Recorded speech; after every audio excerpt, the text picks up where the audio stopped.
Alrighties, that's the boring stuff over. Yay! Test and tag. Cool. All right. What is test and tag? Anyone know? I hope everyone knows.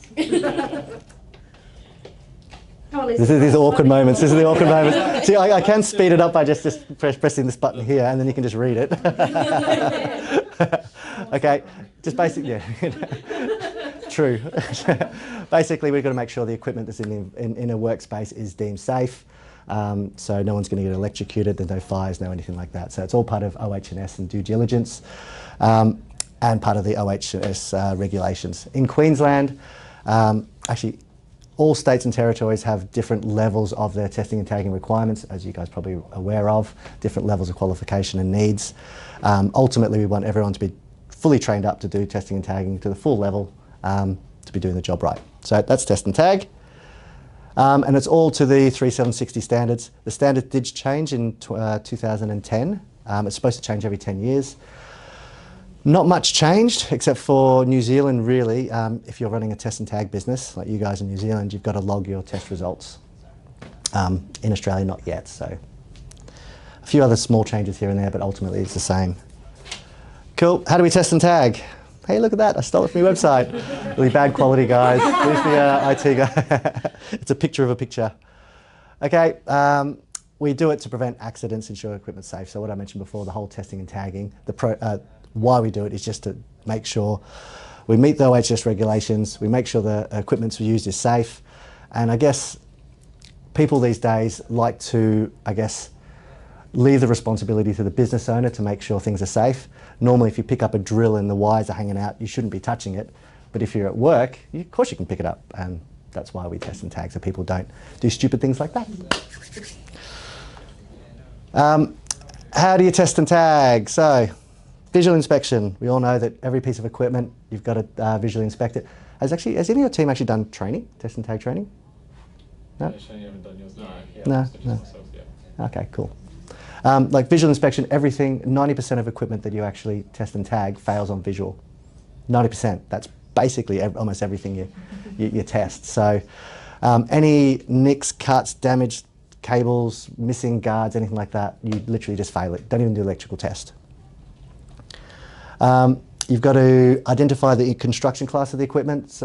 Equipment's either going to be made as a Class 1 or Class 2 device. Basically how the electrical safety equipment works. Class 2 equipment, the equipment's wrapped in, air as an insulator and plastic. You'll find a lot of, basic electronic stuff like that will be Class 2, power tools and things like that. And then you've got Class 1 equipment, which are earth appliances. So when you see that earth pin, that's most of the time it's a Class 1 device. And then you've got to use a PAT tester. Does anyone know what PAT stands for? Portable appliance testing. Sounds so excited. You're right. Good job. You all pass. And then you've got to use test tags. Now, test tags, look, depending on the industry you're in and where you're testing, depends how long the actual tag is valid for. In a workshop, place of assembly, manufacture, it's every 6 months. If you're on a construction site, it's every 3 months. If you're in a hotel, residential, it's 2 years. And the definition of 1 year is if the supply cord is subject to flexing or in normal use, it's 1 year. Now, there's always arguments and misinterpretations of that, but in an office environment, there's also a 5-year test, by the way, that's where the supply cord is not subject to flexing and not in normal use. There's always a bit of an argument about equipment in an office where you've got the cables down here. If I can touch that, or if a vacuum cleaner can touch it, that's flex the cable. That falls under a yearly test. Meanwhile, a monitor, which is a mains-powered monitor, not like a low-voltage one, that sits on the desk, that can technically be a 5-year test because it's not moving. But people interpret it all differently, and I'm sure you guys are going to throw me questions about that later. What's the test and tag process? Visual inspection, electrical test, and then log the results. Easy as. With the electrical test, Class 1 equipment consists of an earth continuity and insulation resistance. Class 2 equipment is just a Class 2 insulation test. Now, some equipment have electronics and require energizing to create a circuit. The correct way of testing that stuff is you've got to power it up and run it. So a good example would be a motion sensor hand dryer. you put your hand in front of the motion sensor, which is low voltage, and then the fans work to dry your hands. Something like that, you really need to do a leakage test to power it up, because if you don't, you're actually not testing the actual motor, you're actually only testing the little sensor, which is not what you want. You do the whole thing. Can anyone test and tag? Yes, to an extent. You have to be deemed competent and actually done in a structured test and tag course. Or you could be a licensed electrician or worker or D grade. And then you're an inspector who's deemed competent by testing and tagging. So that's another one where if somebody can actually deem you competent if they've trained you. So you could get an electrician who's training up an apprentice who decides, look, I don't want to be an electrician anymore. He can deem them competent to test and tag. But the ramifications of that is the evidence to prove that it's been done. So we just tell people, do a course. It's a one-day course. It's really easy. Once you've done it, there's no questions asked. No one's going to say, hey, look, where do you do your qualification? If you've done the course, you've done it. There's your proof. What is required to test and tag? Training, portable appliance tester. By the way, there's probably about 6 or 7 different manufacturers out there. They all do much the same. Like it's comparing apples with apples. They all do the same type of tests. They're more expensive machines. They can log results, print test tags, do invoicing. Those ones tend to be more expensive. The more basic ones tend to be basic and quicker to use. We need test tag labels, self-explanatory, and then a database to log your reports. The industry itself, now one thing I have noticed being here for 16 years is it's grown massively. And the biggest part of that is just awareness. When I first started, everyone just assumed you had to be an electrician to test and tag, and that was it. Now with WorkSafe on TV, incidents in the workplace, OH&S requirements, it's now become a thing, which is great for business. It's good for us because people are more aware. Because technically any single business has to get this, should get their stuff tested and tagged. I say should because it's not law, they've got to get it done, but it's part of the due diligence to make sure the environment's safe, so the employees aren't going to zap themselves or the place burn down. Another thing is, there's the electrician thing I mentioned before. Construction sites and the union sites especially, including mine sites, you have to test and tag. Full stop, no questions asked. There's a big drive for construction these days, more houses. So those places tend to be all required to be tested and tagged. Some of the union sites are really anal. Like some of them say, look, you've got to be an electrician, full stop, if you're going to test and tag on site. So what the staff do, or the contractors do, they just go off site and get their stuff tested and tagged elsewhere, and come back in again. So, and then you've got second-hand equipment. Now this one's been pushed a lot more, so you'll find that Salvos, Vinnies and those places, they are testing and tagging in-house now. They just tend to get volunteers to do the work. There's a big drive on second-hand equipment. Some of the governments have actually said you can't throw away your electrical devices anymore into tips, so they've got to be sold off accordingly. WA just literally put a grant through for hundreds of thousands of dollars to second-hand and charity companies who are selling equipment to get them upskilled and trained, just so that, I guess, for them to sell it. Like it's at the moment, it's so easy for us to go, hey, let's go to Kmart and buy a kettle for $10. Basically, we're encouraging everyone to buy it secondhand because it's reuse what we've got. All right. Oh no, one more. There you go. And OH&S never go away. We are wrapped up in cotton wool. Where there's a blame, there's a claim.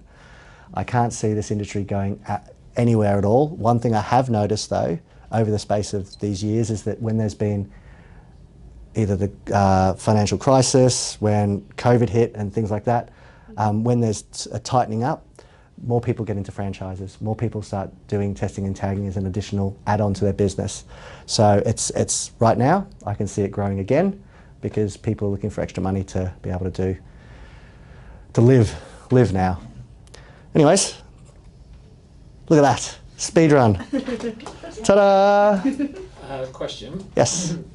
So, are you able to give a brief overview of the, because I'm sure a lot of the guys don't know specifically, okay, cool, I'll plug it into the tester, it does these tests, but what does it actually do? Like, what are the actual tests that it goes through? Just give a brief example. Okay, yeah, brief example. Okay, so class 1 equipment, the earth equipment, the one with the earth pin, if there's any electrical faults with an earth test, the fault will go to the earth pin and out the building and out to the floor.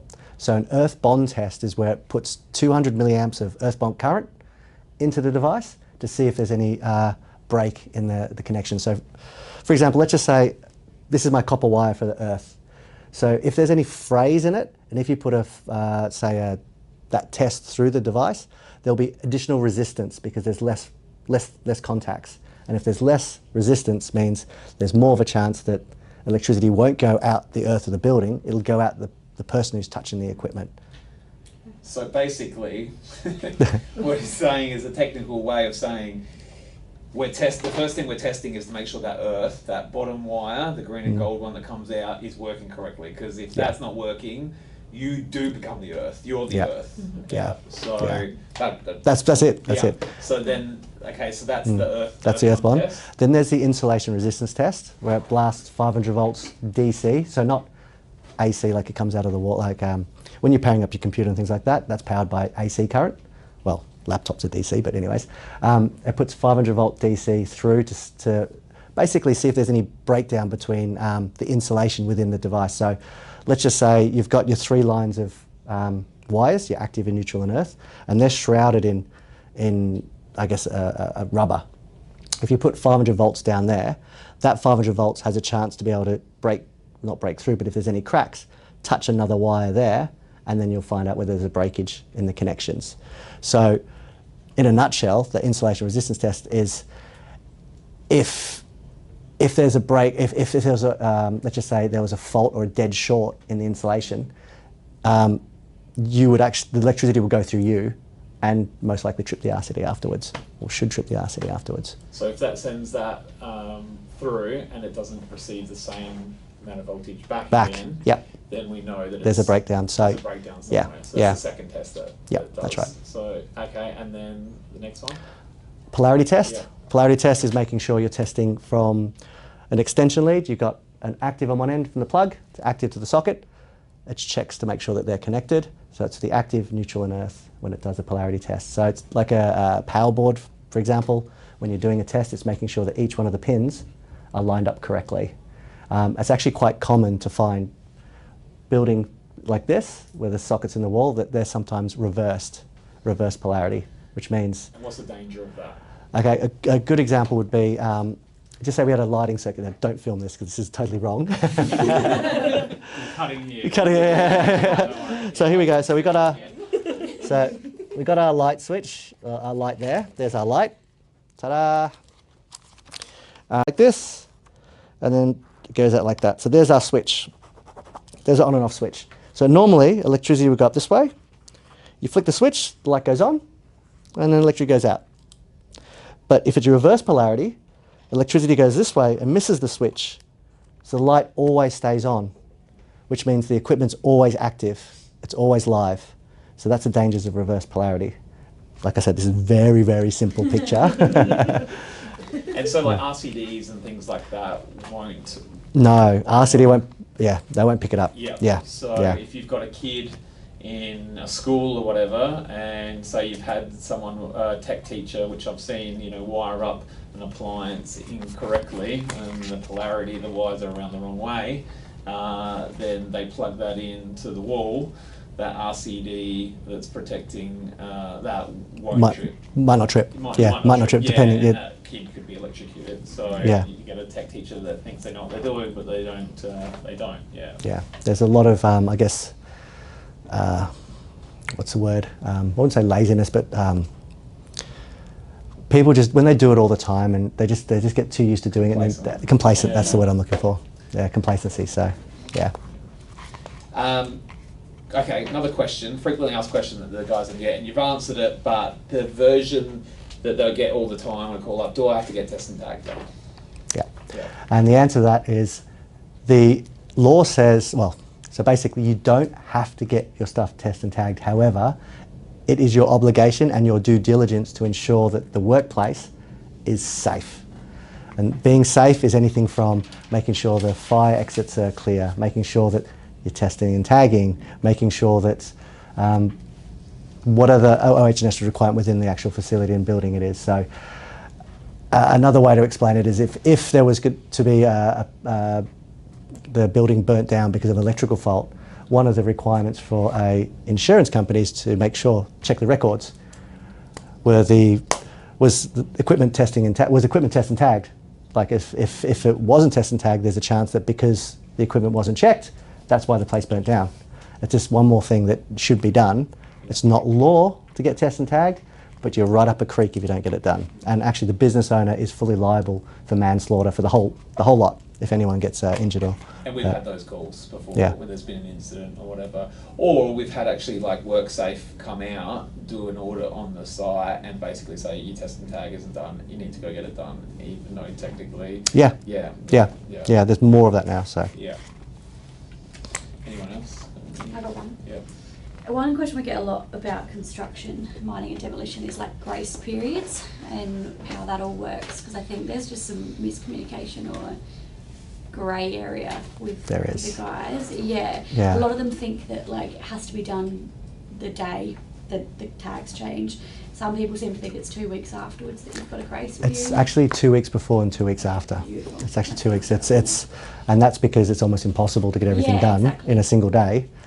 So they've actually put in, I'll find the actual extract and send it through so you've got something in black and white. That being said, a lot of work health and safety officers will not accept if it's No. 1 day over the Those change 2 of days. colours. Yeah. So if that's going to happen, our suggestion is always start to edge forward rather than edge back because Yeah. you're just going to be exposed Yeah. otherwise. No, Yeah. we always usually tell them like the week before, like make Yeah. sure that you Yeah. like on the advance. We get the thing. same question about colours as well. Yeah. It's like, can I put this colour on now even though it's not due for 2 weeks? Yes. Well, no, let's say put a colour on now since it's due in 1 month. Then that's Yeah. outside the grace period. Yeah. You can't. You've got to do it within the period. It's too bad, so sad, unfortunately. We had that the other day when one of the Yeah. technicians was Mm. like a month before and they were trying to get him to do it and we were like, they're just going to have to get it twice. Yeah, they're going to do it again. Like, yeah, sorry. yeah. Yeah, or don't bring that item onto site. Also, until it's due. Your choice. Until you're using it. Yeah. That's what it is. Yeah. Yeah. I have a question. New Zealand training. Is there now in like face-to-face training in New Zealand, or is it still only online? No, it's face to face. Yeah, And is yeah. it just in Auckland, or No, we got it North Island, South Island. So we've got Auckland definitely, and I know we fly our trainers in and out of different areas. So Oh, cool. yeah, Oh, easy. I can get that information through to you guys too. So Anyone else? Well, maybe more for the franchise onboarding team. What is the benefits of joining the test and tag industry? Like, there's lots of different service-based industries out there. Why would someone want to specifically go for test and tag? why Or would what's they? the good side and bad side of it? Look, I think good side is there is plenty of work out there, but you have to go for it. Yeah. Work never falls on your lap. We see people. We see people come and say, "Hey, look, I can do a 1 day course for $500. I can get my insurance. I can do this." But if you don't actually do the work to get the work, you got no chance. Yeah. Being in a franchise, you've got the support of franchise who have got contacts, leads, marketing. So going in with a company will give you more chance of getting extra work. So yeah, and there's plenty of work out there. Like you just have to get it.